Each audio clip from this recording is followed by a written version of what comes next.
नमस्कार दोस्तों, easy to learn में फिर से एक बार आपका बहुत बहुत स्वागत है। आज का हमारा टॉपिक है interpoles of compoles and equalization connection, equalizing connection. ये दोनों टॉपिक क्या करते हैं? ये दोनों हमें कम्यूटेशन इम्प्रूव करने के लिए मदद करते हैं। कल का जो हमारा टॉपिक था वो कम्यूटेशन के ऊपर था। आज हम देखेंगे कम्यूटेशन इम्प्रूव कैसे करते हैं। कल भी हमने रेजिस्टेंस कम्यूटेशन देखा था। रेजिस्टेंस की वजह से हम कैसे कम्यूटेशन को इम्प्रूव करते हैं, ठीक है ना। आज हम देखेंगे इंटरपोल्स और एंड इक्वलाइजिंग कनेक्शन। तो सबसे पहले हम इंटरपोल देखते हैं। सबसे पहली बात तो इंटरपोल क्या होते हैं? इंटरपोल वो होते हैं जो दो पोल के बीच में हम उसको प्लेस करते हैं। दो पोल के बीच में प्लेस करते हैं। देखिए, मान लीजिए ये मेरा यन है, ये मेरा यस है। इन पोल के बीच में हम प्लेस करते हैं। अगर समझ लीजिए यहाँ पे मेरे ब्रशेस हैं, ये ब्रशेस हैं। ये जो पोल है, ये पोल की जो वाइंडिंग है, ये जो पोल की वाइंडिंग है वो सीरीज में कनेक्टेड होते हैं। किससे? ब्रशेस से, यानी कि आर्मेचर से सीरीज में कनेक्टेड होते हैं। अब देखिए इनकी पोलैरिटी क्या होगी। अगर रोटेशन मेरा इस साइड में है, रोटेशन मेरा इस साइड में है, तो मेरा इसके बाद आने वाला जो अहेड जो पोल अहेड होता है, एक इंटरपोल के सामने वाला जो पोल होता है उसकी पोलैरिटी ये गेन कर लेता है, यानी कि यस। अगर इसके सामने वाला यस होगा तो ये यस बन जाएगा। इसके सामने वाला, अगर रोटेशन कैसे होगा मेरा क्लॉकवाइज, इसके सामने वाला पोल कौन सा है? यन है, तो ये कौन सा हो जाएगा? यन हो जाएगा। ठीक है। अब ये पोल क्या करते हैं? ये न्यूट्रलाइज करते हैं। किसको? रिलक्टेंस वोल्टेज को न्यूट्रलाइज करते हैं। ठीक है। किस तरीके से करते हैं ये हम देखते हैं।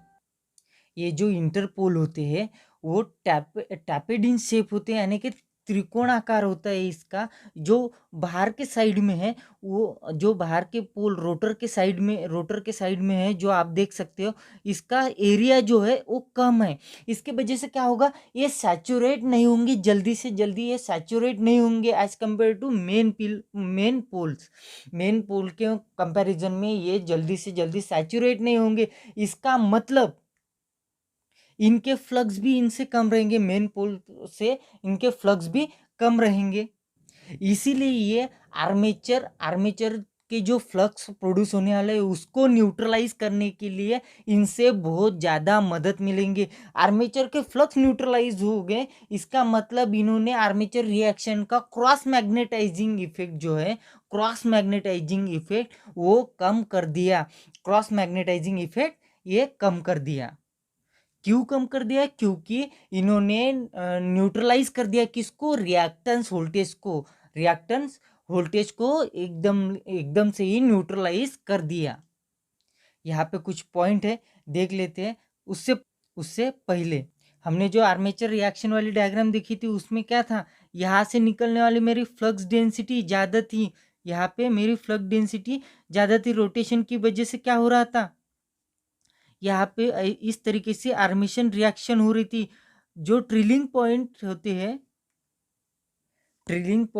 वहाँ पे फ्लक्स डेंसिटी कैसी होती है? ज़्यादा होती है। कुछ याद आ रहा है क्या? ये ट्रिलिंग पॉइंट, ये था हमारा ट्रिलिंग पॉइंट। इस पे फ्लक्स डेंसिटी कैसी थी? ज़्यादा थी। और ये हमारे लीडिंग पॉइंट थे, इस पे फ्लक्स डेंसिटी कैसे होंगी? कम होंगी।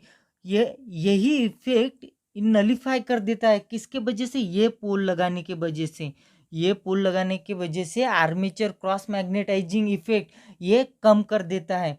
देखते हैं इसके point. Interpoles are small poles Interpole are small pores compared to the main poles riveted into the yoke in the midway between main poles. Interpoles क्या होते हैं? ये मेन पोल्स के कंपेयर में स्मॉल होते हैं, लेकिन इनको प्लेस कहाँ किया जाता है? इन बिटवीन द मेन पोल। ये सबसे इंपॉर्टेंट पॉइंट है। आपको हमेशा ध्यान में रखना होगा कि इंटरपोल कहाँ प्लेस किए जाते हैं। इंटरपोल मेन पोल के बीच में ही प्लेस किए जाते हैं, ना कि कहीं मेन पोल के ऊपर नहीं, नीचे नहीं, कहीं पे भी नहीं। दो जो मेन पोल होते हैं ये हमारे कौन से मेन पोल, मेन पोल, उनके बीच में ही उनको प्लेस किया जाता है। There are also electromagnet with the interpole winding connected in series with the armature through the brushes in order to have automatic neutralization of the armature reaction cross magnetization। अब देखिए मैंने जैसे कि बताया था ये कैसे सीरीज में कनेक्ट होते हैं, इंटरपोल सीरीज में कनेक्ट होते हैं किसके साथ, आर्मेचर के साथ, किसके थ्रू, ब्रशेस के थ्रू, ब्रशेस के थ्रू, जैसे कि हम डायग्राम में देख रहे हैं, ब्रशेस के थ्रू आर्मेचर से सीरीज में कनेक्टेड है। ये क्या करते हैं, आर्मेचर रिएक्शन को क्रॉस मैग्नेटाइजिंग इफेक्ट जो है वो न्यूट्रलाइज करता है, वो कम करता है। इसके वजह से आर्मेचर रिएक्शन कम हो जाती है। अगर आर्मेचर रिएक्शन कम हो गई तो हमारे लॉसेस कम हो जाएंगे, इसलिए इफिशियंसी भी बढ़ जाएगी। It neutralise the reactance voltage in the coil undergoing the commutation. ये क्या करता है, न्यूट्रलाइज करता है किसको, रिएक्टेंस वोल्टेज को न्यूट्रलाइज करता है किसके दौरान, कम्यूटेशन के दौरान न्यूट्रलाइज करता है रिलेक्टेंस वोल्टेज को, रिएक्टेंस वोल्टेज को। इसके वजह से क्रॉस मैग्नेटाइजिंग इफेक्ट कम से कम होता है। The polarity of interpole is equal to the polarity of main poles ahead of a generator rotation। मैंने जैसे कि बताया था पोलैरिटी क्या होगी, अगर मेरा इस साइड में जनरेटर क्लॉकवाइज डायरेक्शन में जनरेटर रोटेट कर रहा है तो इंटरपोल के सामने वाला पोल जो है उसी की पोलैरिटी ये अचीव करेगा। सामने वाला पोल कौन सा है, यस, तो ये कौन सी पोलैरिटी करेगा, यस। अब देखिए इसके सामने वाला कौन सा है, इसके सामने वाला यन है, तो ये कौन सी पोलैरिटी अचीव करेगा, यन पोलैरिटी अचीव करेगा, यानी कि generator rotation, ahead of generator rotation. Interpore are narrow or tapered in shape in order to not to get the saturate easily। जल्दी से जल्दी सैचुरेट नहीं होनी चाहिए, इसीलिए हम उसको नैरो या फिर टैपेड बोलते हैं। कैसे, मैं दिखा देता हूँ आपको। इस तरीके से हमने लगाए थे ना, डायग्राम में देखे थे ना, इस तरीके से जो रोटेशन यानी कि आर्मेचर की तरफ का एरिया है वो नैरो रहेगा। नैरो रहने की वजह से वो जल्दी से जल्दी सैचुरेट नहीं होंगे। अब सैचुरेशन क्या है, बहुत से लोगों को सैचुरेशन अब तक क्लियर हुआ कि नहीं हुआ होगा, लेकिन चलो फिर भी एक बार बता दे सैचुरेशन क्या है।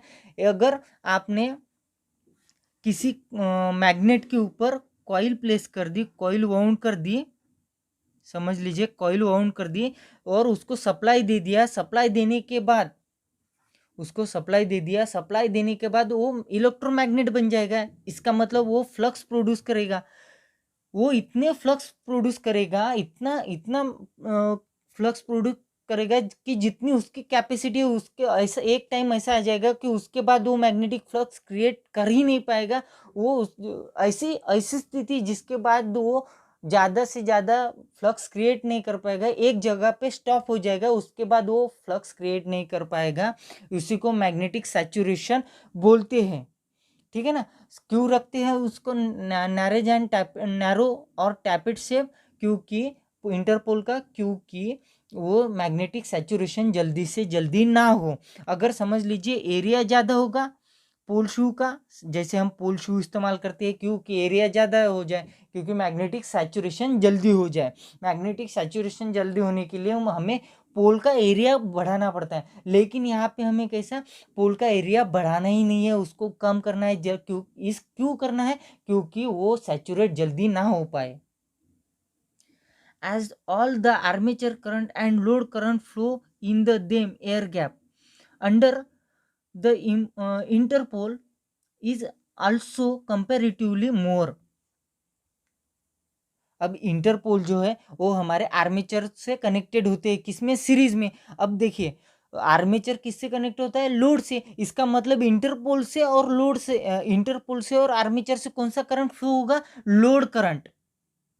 इसका मतलब एयर गैप से जो फ्लो होने वाला करंट है उसके मुकाबले इंटरपोल में से फ्लो होने वाला करंट क्या रहेगा, ज़्यादा रहेगा। यही इस पॉइंट में बताया गया है। तो ये था हमारा इंटरपोल। हमने देखा कि इंटरपोल में क्रॉस मैग्नेटाइजिंग इफेक्ट कैसे कम होता है। क्रॉस मैग्नेटाइजिंग इफेक्ट कम हो गया तो आर्मेचर रिएक्शन कम हो जाएंगे, आर्मेचर रिएक्शन कम हो गई तो लॉसेस कम हो जाएंगे, लॉसेस कम हो गए तो हमारी मशीन की इफिशियंसी बढ़ जाएगी। हम इतना सब कुछ क्यों करते हैं, क्योंकि हमें मशीन इफिशिएंट मिलनी चाहिए। इतना सब कुछ जो मशीन में हम सब कुछ जो जुगाड़ करते हैं, जो भी हम इक्विपमेंट लगाते हैं, किसके लिए, ताकि मशीन की इफिशियंसी बढ़ जाए। अब देखते हैं इक्विलाइजिंग कनेक्शन और इक्विलाइजिंग कनेक्शन, और इसको भी इक्विलाइजर रिंग भी बोलते हैं, इक्विलाइजर रिंग भी बोलते हैं। It is characteristic of lap winding that all conductors in any parallel path lies under the one pair of pole. देखिए ये एक प्रकार की लैप वाइंडिंग ही होती है, लैप वाइंडिंग की तरह ही होती है। उसको हम दो पोल के बीच में प्लेस करते हैं, उसका कनेक्शन जो है दो पोल के बीच में प्लेस करते हैं। जब हम अभी थोड़ी देर बाद हम डायग्राम देखेंगे तो तब आपको ये पॉइंट क्लियर हो जाएगा।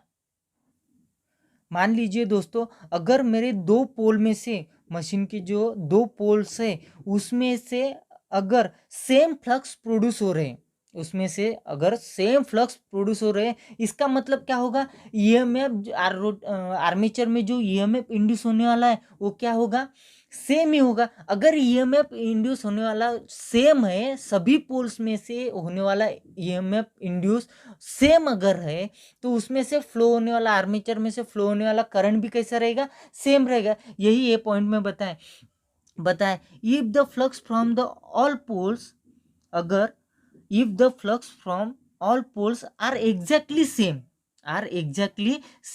then the EMF induced in the each parallel path is same। अगर फ्लक्स प्रोड्यूस होने वाले फ्लक्स जो है पोल्स के, अगर वो सेम होंगे तो आर्मेचर कंडक्टर में ईएमएफ होने वाला इंड्यूस ईएमएफ भी कैसा रहेगा, सेम ही रहेगा। And each path carries a same current, अगर ईएमएफ सेम रहेगा तो करंट भी कैसा रहेगा, सेम रहेगा। बट ये चीज़ प्रैक्टिकली हो सकती है क्या, प्रैक्टिकली नहीं हो सकती, क्योंकि प्रैक्टिकली हर पोल सेम मैग्नीट्यूड का फ्लक्स क्रिएट नहीं कर सकते हैं, सेम मैग्नीट्यूड के फ्लक्स क्रिएट नहीं कर सकते। ये सिर्फ आइडियली पॉसिबल है, प्रैक्टिकली पॉसिबल नहीं है। इसीलिए हम इक्विलाइजर लगाते हैं। इक्विलाइजर क्यों लगाते हैं, क्यों अब आपको समझ में आ जाएगा धीरे धीरे। But dissipate to best offer some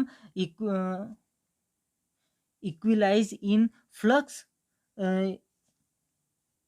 इनवर्टेबली occur, यानी कि सेम ऑकर नहीं होते, फ्लक्स जो है सेम ऑकर नहीं होती। ये इन्वर्टेबली, ये नया शब्द है, इसकी जगह पे आप सेम भी लिख सकते हैं। सेम ऑकर नहीं होती, फ्लक्स जो है हमारे सेम ऑकर नहीं होते। ड्यू टू द आइदर, किसकी वजह से सेम नहीं होते हमारे फ्लक्स, ये हर एक पोल में से आने वाले फ्लक्स हमारे सेम क्यों नहीं होते, क्योंकि ड्यू टू द आइदर, एक तो वेरिएशन इन एयर गैप में जो है वो वेरिएशन होती है, एयर गैप की लेंथ जो है उसमें वेरिएशन होता है, कुछ पोल में डिफरेंट होती है, कुछ पोल में थोड़ी थोड़ी स्लाइड भी, एकदम बिल्कुल बारीकी से slide length, air gap length में स्लाइड एकदम छोटा सा डिफरेंस होता है।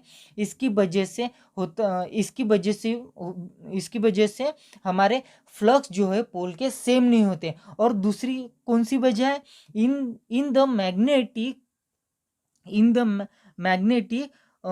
Property of steel, in the magnetic property of steel, जो पोल में हम स्टील इस्तेमाल करते हैं, कुछ जगह पे कुछ थोड़ा प्रॉपर्टी उसकी डिफरेंट हो जाती है, कुछ जगह पे थोड़ी, एक तो एक ही मटेरियल से तो हम बनाते हैं, लेकिन कुछ जगह पे थोड़ा इंसुलेशन ज़्यादा हो जाता है, कुछ जगह पे कम हो जाते हैं। इसकी वजह से उसकी मैकेनिकल प्रॉपर्टी चेंज हो जाती है, इसकी वजह से भी फ्लक्स में डिफरेंस आ जाता है।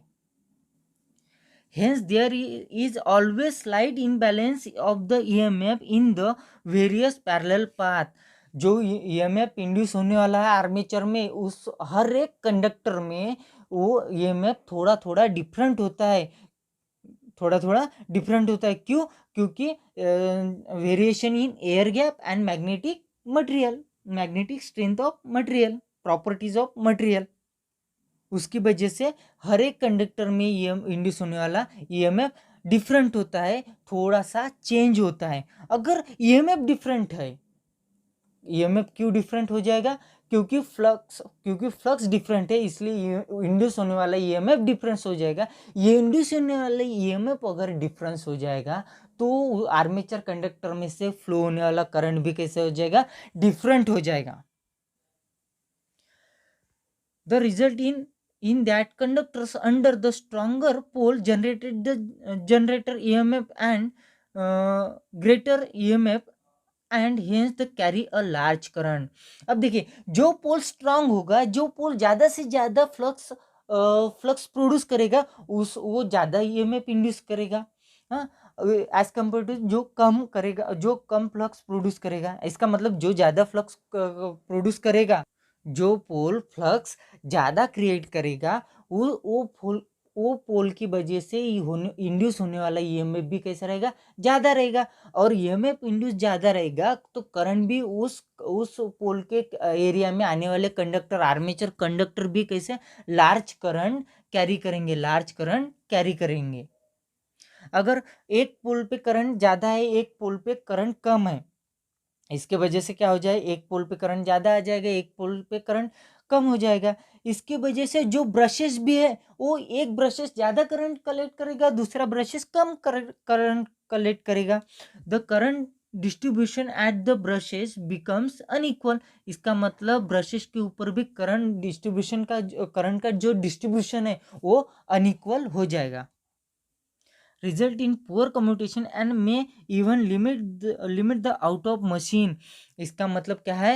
इसकी वजह से क्या होगा? अगर brushes unequal current brushes collect करेंगे तो क्या होगा? पुअर कम्यूटेशन प्रोड्यूस होगा, यानी कि स्पार्क प्रोड्यूस होगा, वो होना नहीं चाहिए। अब देखिए, ये हमारा समझ लीजिए एन यस, ये पोल है हमारे, इसके बीच में ये मैंने ब्रशेस प्लेस कर दिए, इसके बीच में ब्रशेस प्लेस कर दिए, ये हो जाएगा हमारे इक्विलाइजर रिंग। ये जो दो है वो हमारे हो जाएंगे equaliser ring.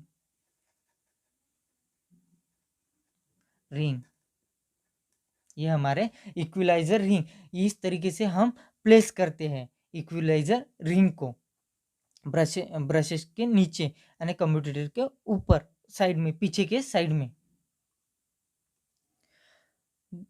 The circulating current due to the slight difference in the EMF of various of parallel path, जो अलग अलग पैरेलल पाथ में थोड़ा थोड़ा अलग अलग ईएमएफ जो इंड्यूस होता है, passes through the equalizer ring instead of the passing through the brushes। हम क्या करते हैं? वो जो डिफरेंट जो एक्सेस वोल्टेज होता है या फिर एक्सेस करंट होता है, वो इक्विलाइजर रिंग के थ्रू हम पास कर देते हैं। इक्विलाइजर रिंग में पास कर दे है, किसके थ्रू? ब्रशेस के थ्रू इक्विलाइजर रिंग में पास कर देते हैं। Hence, the function of equalizer ring is to avoid the unequal disturbance of current। Equalizer ring का फंक्शन क्या है? To avoid the unequal disturbance किसके? करंट के, of current at the brushes, thereby helping to get sparkless commutation, इसके वजह से क्या होगा, हमें स्पार्कलेस कम्यूटेशन मिलेगा। अगर समझ लीजिए वोल्टेज अगर डिवाइड हो जाएगा, इक्वली डिवाइड हो जाएगा ईच एंड एवरी ब्रश के बीच में, अभी मैंने पिछले डायग्राम में 4 ब्रशेस दिखाए थे, उसके बीच में वोल्टेज अगर इक्वली डिस्ट्रीब्यूट हो जाएगा, करंट अगर इक्वली डिस्ट्रीब्यूट हो जाएगा, तो स्पार्क प्रोड्यूस होगा क्या, नहीं होगा।